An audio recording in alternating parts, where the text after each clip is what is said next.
जिस तरह का पैशन नेपाल क्रिकेट में देखने को मिलता है, जी हाँ, और वर्ल्ड वाइड ये लोग मानते भी हैं। चाहे आप किसी भी देश से बात करें, उन्होंने नेपाल क्रिकेट को फॉलो किया है तो वो समझते हैं जिस तरह का पैशन नेपाल क्रिकेट टीम में है, जिस तरह का टैलेंट नेपाल के पास है।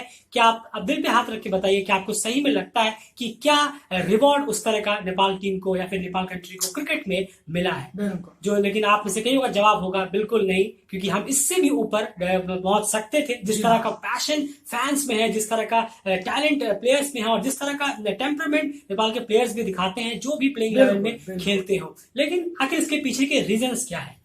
आखिर कई सारी टीमें जो नेपाल के साथ ही जिन्होंने सफर शुरू किया था, वो टीम्स का काफी ऊपर आप कह सकते हैं पहुंच चुकी है। लेकिन नेपाल की टीम जो है वो अभी भी कहीं ना कहीं इससे जूझती हुई नजर आ रही है। अभी भी वो स्ट्रगल के दौर से गुजर रहे हैं, जबकि उनके पास एक अनबीटेबल फैन फॉलोइंग है, जबरदस्त पैशन है क्रिकेट को लेकर। टैलेंट्स में हमने देखा, एवरेज प्रीमियर लीग्स की बात करें या फिर लोकल टूर्नामेंट्स की बात करें, और टीम में भी, इंटरनेशनल टीम्स में भी कई सारे यंग और प्रॉमिसिंग टैलेंट्स भी उनके पास है। लेकिन फिर भी कहीं ना कहीं दिक्कत ये आ रही है कि अभी तक एक ही वर्ल्ड कप नेपाल की टीम पार्टिसिपेट कर पाई है, और सबसे बड़ी बात है क्वालिफायर से जूझना हो, कोई अपने लोकल्स में कई तरह की प्रॉब्लम्स हो, बड़ी सीरीज में हारना हो, बैटिंग कोलैप्स हो, और भी बहुत सारी चीजें। लेकिन इसके पीछे, जी हाँ, इसके पीछे 6 बहुत बड़े रीजंस हैं। जी हाँ, ये हम बहुत ही इंपॉर्टेंट वीडियो आपके लिए लेके आए हैं। काफी स्टडी करने के बाद ये आपके सामने अब लेकर आए हैं। 6 ऐसे रीजंस हैं जो ये क्लियर बताते हैं कि नेपाल क्रिकेट जिस तरह का रिवॉर्ड, जिस तरह का एप्रिसिएशन डिजर्व करता है, वो अभी तक उन्हें मिल नहीं पाया। इसके पीछे रीजंस क्या है? 6 बहुत ही इंपॉर्टेंट रीजंस आपके सामने हैं। आज हम पहले रीजन की बात करते हैं आपके सामने, उसके बाद 5 और रीजंस आपके सामने लेकर आएंगे। बहुत इंपॉर्टेंट ये रहने वाला है। सबसे पहला जो रीजन है वो यान क्या है, और आप पहले इनको एक वर्ड में समझाने की कोशिश कीजिए। बिल्कुल। और पहला जो रीजन है वो बहुत ही बड़ा है। सारे ही रीजन आपसे आपस में रिलेट भी करते हैं, बहुत बड़े भी हैं। बिल्कुल, लेकिन आज जो हम जिसकी बात कर रहे हैं वो है लोकल इंफ्रास्ट्रक्चर। जी हाँ, सीधा हमारा मुद्दा आज का यही है कि लोकल इंफ्रास्ट्रक्चर जो नेपाल क्रिकेट का है वो कैसा है, क्या है, ये हम अभी आगे जरूर आपको पता चलेगा। लेकिन फॉर एग्जाम्पल होप करिए कि अगर कोई बहुत बड़ी टीम कोई है, बहुत बड़ी, जैसे कि क्रिकेट में ही ले लीजिए या किसी फुटबॉल के क्लब में ले लीजिए, बहुत ही बड़े बड़े आर्सेनल, मैनचेस्टर यूनाइटेड या लिवरपूल, ये सब है। ये अगर अपने होम ग्राउंड के सामने ना खेले, स्टेडियम में ना खेले, फॉर एग्जाम्पल बार्सिलोना अगर अपने कैंप नाउ में ना खेले तो कैसा लगेगा? अजीब सा लगेगा कि यार फैंस नहीं आ रहे हैं, फैंस नहीं है, बहुत धक्का होगा। क्यों? क्योंकि उनकी टीमें जानी जाती हैं उनकी फैंस की वजह से। जी हाँ, फैंस इतना रिलेट करते हैं कि वो टीमें इतनी बड़ी बड़ी बनी है। तो ये एक सबसे बड़ा मुद्दा है कि लोकल इंफ्रास्ट्रक्चर, यानी सीधे तौर पे स्टेडियम्स का ना होना, ये अपने आप में बहुत बहुत ही बड़ी बात है। जी हाँ, ये बहुत बड़ी खटकने की बात है, और ये बहुत क्रूशल्स में से है। हम आपको आगे एग्जांपल्स देंगे कि क्यों एक बहुत बड़ा झटका जो है वो लगता है जब आपके पास खुद का स्टेडियम ना हो, और उसकी वजह से जो प्लेयर्स को दिक्कतें उठानी पड़ती हैं, जिस तरह से प्रैक्टिस में प्रॉब्लम्स आती हैं, जिस तरह से ट्रेनिंग में प्रॉब्लम आती है, कैंप्स लगाने में प्रॉब्लम आती है, वो कहीं ना कहीं बहुत ज्यादा झटका होता है। इसका एक बहुत ही बेहतरीन एग्जाम्पल है क्यों इंफ्रास्ट्रक्चर में, लोकल इंफ्रास्ट्रक्चर में स्टेडियम्स की इतनी इंपॉर्टेंस है। ये हम आपको बताने की कोशिश करते हैं। हमने इतनी स्टडीज के बाद जो नोट डाउन करके रखा है वो नोट आपके सामने हम पढ़ने की कोशिश करते हैं। अगर लोकल स्टेडियम में अगर अपनी टीम ना खेले तो कहीं ना कहीं फैंस के लिए बहुत निराशाजनक होता है। कहीं ना कहीं फैंस उससे कन्नी काटना शुरू कर देते हैं, जो कि बहुत ही ज्यादा डिसअपॉइंटमेंट होता है एक टीम के लिए। दूसरी बात, अगर हम यहाँ पे कहें कि खुद का एक स्टेडियम होना और खुद का एक बेहतरीन इंफ्रास्ट्रक्चर होना उस टीम के लिए बहुत ही फायदेमंद होता हुआ नजर आता है। अब आप मान लीजिए एग्जाम्पल के तौर पे अगर हम कहें कि अगर एक नेपाल क्रिकेट टीम के किसी प्लेयर को प्रैक्टिस करना, अगर उन्हें प्रैक्टिस करना होगा, चलिए एक बड़ी सीरीज आ रही है, मुझे प्रैक्टिस करना है, तो फिर क्या दिक्कतों का सामना करना पड़ सकता है यहाँ, जो हम सोच रहे हैं। बिल्कुल। और फॉर एग्जाम्पल अगर मान लीजिए दूसरी अगर यहाँ पे कंट्री आ रही है, फॉर एग्जाम्पल अगर स्टेडियम्स आपके पास नहीं है, फॉर एग्जाम्पल टीयू यूनिवर्सिटी में आप प्रैक्टिस के लिए कोई जाता है, फॉर एग्जाम्पल इसे ले लीजिए, टीयू यूनिवर्सिटी में अदर डे में मैचेस नहीं है, लेकिन कोई प्लेयर प्रैक्टिस करना चाहता है, ऑफिशियल्स ने, टीयू के ऑफिशियल्स, यूनिवर्सिटी के ऑफिशियल्स ने मना कर दिया, तो तो फिर क्या होगा? क्योंकि वो यूनिवर्सिटी का ग्राउंड है। बिल्कुल, इसे मानना होगा। बिल्कुल सही। वो कोई अपना स्टेडियम नहीं है जहां पे कैन का पूरा एक अपना अधिकार हो, ये पूरा वो हो कि ये हमारा है, हम इसमें जो चाहें। लेकिन अगर प्लेयर्स चाहेंगे नहीं होगा। फॉर एग्जाम्पल मना कर दिया टी यूनिवर्सिटी ने। बिल्कुल।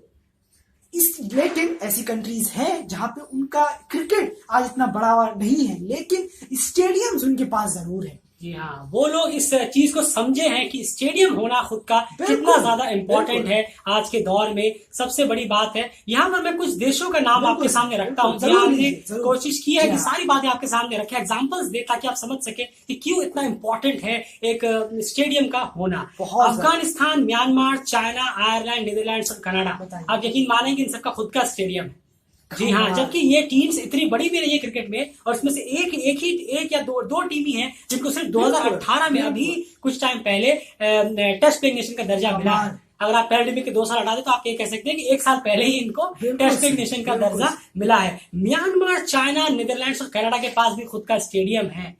तो आप सोच सकते हैं इन जैसी टीमों को भी ये समझ में आ गया था कि नहीं, सबसे इंपॉर्टेंट है हमारा खुद का स्टेडियम होना। अगर हमारा स्टेडियम होगा तो हमारे वहां पे प्रैक्टिस की दिक्कत नहीं होगी, हम वहां पर लोकल टूर्नामेंट्स करा सकते हैं, हम वहां पर लीग्स करा सकते हैं, वहां पर हम कई कई तरह की चीजें इंप्लीमेंट कर सकते हैं। वहां पे हम 24/7 वहां पे ट्रेनिंग करा सकते हैं, चाहे आप वुमेन क्रिकेट को कहें, चाहे आप अंडर 19 की टीम को कहें, चाहे आप नेशनल टीम को कहें। नेशनल टीम बाहर हो तो आप वहां पे अंडर 19 के प्लेयर्स को प्रैक्टिस के लिए वो जगह दे सकते हैं। आप सोचिए, अगर मान लीजिए एक ही टाइम पे एक वुमेन्स टीम का और एक नेशनल टीम का, नेपाल की नेशनल टीम का और वुमेन्स टीम का, दोनों का एक ही साथ मैच पड़ गया, उन्हें प्रैक्टिस करने की जरूरत हुई, कितनी सॉलिड दिक्कत आने वाली है। आती भी है, बिल्कुल आती है, इसलिए तो ये चीजें उठ रही है ना, कि आती है इसलिए उठ रही है। इसीलिए कितना इंपॉर्टेंट है एक स्टेडियम का एक खुद की कंट्री में होना, जो आप कह सकते हैं कि नहीं ये हमारा स्टेडियम है, ये हमारी कंट्री का स्टेडियम, किसी यूनिवर्सिटी का नहीं, या फिर किसी बिजनेसमैन या किसी स्पॉन्सर्ड वालों का नहीं है। इससे रिलेटेड और कुछ बातें हैं। जी हाँ, अब इससे रिलेटेड फायदे भी हम आपको बताते हैं। इंटरनेशनल स्टेडियम होने से कैसे फायदा है बड़ी बड़ी टीम से रिलेटेड, आइए समझाते हैं। समझा बिल्कुल। और देखिए यहाँ गौर करने वाली बात है। फॉर एग्जांपल अगर यहाँ पे किसी दूसरी कंट्री में सबसे ज्यादा फायदा मुझे यही नजर आता है स्टेडियम्स होने का, कि अगर दूसरी कंट्री में फॉर एग्जांपल, चलिए अभी कोरोना चल रहा है, इसी को आप एग्जांपल के तहत ले लेते हैं कि किसी कंट्री में अगर कोरोना है, फॉर एग्जांपल ऐसा ना हो, लेकिन अगर है तो फिर अगर आपकी कंट्री में नहीं है, अगर आपकी कंट्री में स्टेडियम्स है, तो वो मैचेस आपकी कंट्री में हो सकते हैं। इसका एग्जांपल हम देख, इससे ज्यादा बड़ा फायदा और क्या होगा। अगर आपके यहाँ अच्छी फैसिलिटीज है, स्टेडियम से बोर्ड से बोर्ड कनेक्शन अच्छा है, वो जानते हैं कि यहाँ पे स्टेडियम है, बहुत अच्छी फैसिलिटीज है, तो बिल्कुल कोई दूसरे मैचेस यहाँ हो सकते हैं, कोई वनडे या T20 छोटे मैचेस यहाँ पे कराए जा सकते हैं। स्टार्टिंग छोटे से ही होती है, बिल्कुल कोई बड़े से नहीं होती, लेकिन वही चीजें होते होते बड़ी हो जाती हैं, तब आपके यहाँ ICC टूर्नामेंट शुरू हो जाता है एक वक्त।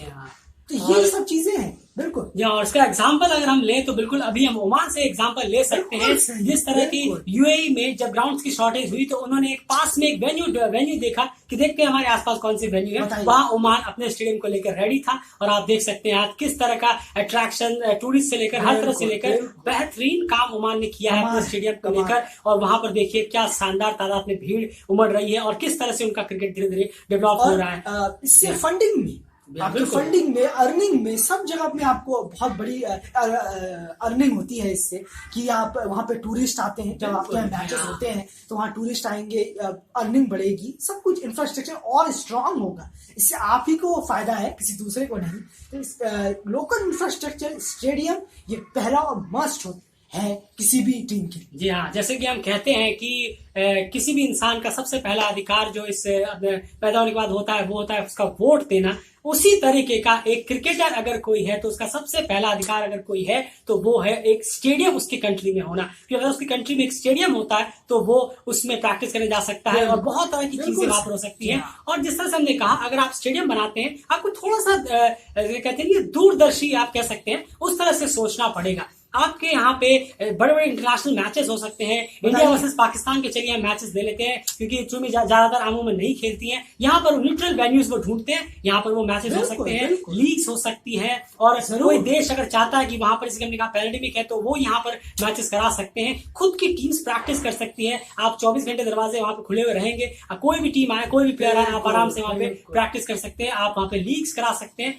बहुत ही इंपॉर्टेंट रहता है स्टेडियम कराना। जब छोटे से छोटे देश ये बात समझ गए तो आपको भी समझना होगा, जो भी ऑफिशियल्स हैं, जो ये स्टेडियम बनाने के पीछे जिम्मेदार हैं, उनको ये चीजें सोचनी होगी। इससे रिलेटेड और कुछ क्या आया आपके माइंड में आता है, क्या और फायदे हो सकते हैं इससे रिलेटेड? बिल्कुल, देखिए इससे एक्सपोजर बढ़ता है, होम देश का इससे बहुत एक्सपोजर बढ़ेगा, फायदा होगा। और सबसे बड़ी बात है कि इसमें इंटरनेशनल अटेंशन, आपको पूरा देश का क्रिकेट देखेगा। फॉर एग्जांपल आपने कहा श्रीलंका क्रिकेट खेल रहा हो, फॉर एग्जांपल ले लीजिए श्रीलंका हो या बांग्लादेश वहां आके क्रिकेट खेल रहा हो, या कोई और टीम वहां आके क्रिकेट खेल रही हो, तो इससे आईसीसी सीधा आप पे नजर रखेगा, आपके स्टेडियम्स पे नजर रखेगा।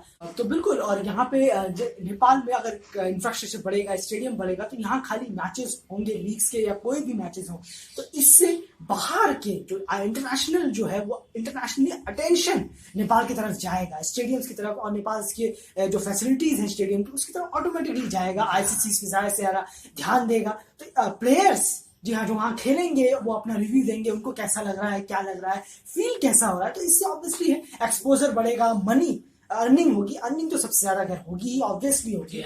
और नेपाल इतनी खूबसूरत कंट्री है, इतना देश है, घूमने के लिए इतना अच्छा है, तो इससे टूरिस्टों का और ज्यादा इसमें एडेड होगा। बहुत बहुत बड़ी बात होगी। जी हाँ, बहुत बड़ी बात होगी कि इनके क्रिकेट के सहारे वहाँ का टूरिज्म दोबारा से काफी ज्यादा बढ़ सकता है। और कई सारी चीजें होती हैं। इंटरनेशनल स्टेडियम बनाने का यही एक मकसद भी है कि आपकी टीम प्रैक्टिस करे। प्रैक्टिस तो है ही, वो तो पहली ही प्रायोरिटी है, प्रैक्टिस तो करनी है, वहाँ पे मैचेस होने ही होने। लेकिन उसके साथ साथ कई सारी चीजें वो लेके आता है, चाहे हम फंडिंग की बात करें, फाइनेंस की बात करें, टूरिज्म की बात करें, इंटरनेशनल अटेंशन की बात करें, तो हर पैमाने पे वो खरा उतरता हुआ नजर आ सकता है। जब भी अगर बात करें स्टेडियम अगर आपके पास हो, तो सबसे इंपॉर्टेंट प्रायोरिटी इस वक्त अगर कैन को या फिर जो भी बोर्ड्स है उनको देनी चाहिए, तो वो है स्टेडियम को लेकर। हमने जो आर्टिकल हमने पढ़ा था, जी हाँ बहुत हमने आर्टिकल्स इसको लेके पढ़े, काफी स्टडी की, उसका पता चला कि बात इसकी हो रही थी 2004 से लेकर, जी हाँ 2004-05 से लेकर ही शुरुआत हुई। उसके बाद 2010-11 भी आ गया और आज 2021 भी है। लेकिन अभी भी नेपाल के पास खुद का अपना ऐसा स्टेडियम नहीं जिसे वो कह सकते हैं कि ये हमारा खुद का इंटरनेशनल स्टेडियम है। इस पे काम करने की बहुत ज्यादा जरूरत है। ये उन 6 पॉइंट्स में से एक है। अगला जो पॉइंट है, पॉइंट नंबर 2, अगली वीडियो उस पे आएगी। प्लीज वीडियो को बने रहिए, इस वीडियो को भी ध्यान से सुनिए, समझिए दोबारा से आप कि हम क्या कहने की कोशिश कर रहे हैं। दूसरा जो पॉइंट है वो इससे भी ज्यादा इंपॉर्टेंट है और बहुत ही मेजर है, और कहीं ना कहीं वो सीधे चोट मारता है क्रिकेट पे नेपाल की। वो पॉइंट क्या है वो भी आगे आपको बताएंगे। उसके बाद बाकी 4 पॉइंट्स पे भी हम डिस्कस करेंगे। तो पॉइंट 2 जल्दी आने वाला है, चैनल को सब्सक्राइब जरूर कर लीजिए। बहुत इंपॉर्टेंट अपडेट्स हम आपके लिए लाते हैं। हमेशा हम उन मुद्दों उठाने की कोशिश करते हैं जो किसी अच्छी कंट्री को, क्रिकेट कंट्री को किसी ना किसी वजह से पीछे धकेल रहा हो, लेकिन अगर उस पर काम करे तो वो कहीं ना कहीं आगे आ सकते हैं। प्लीज हमारे एफर्ट्स के लिए वीडियो को लाइक जरूर करिएगा। Thank you.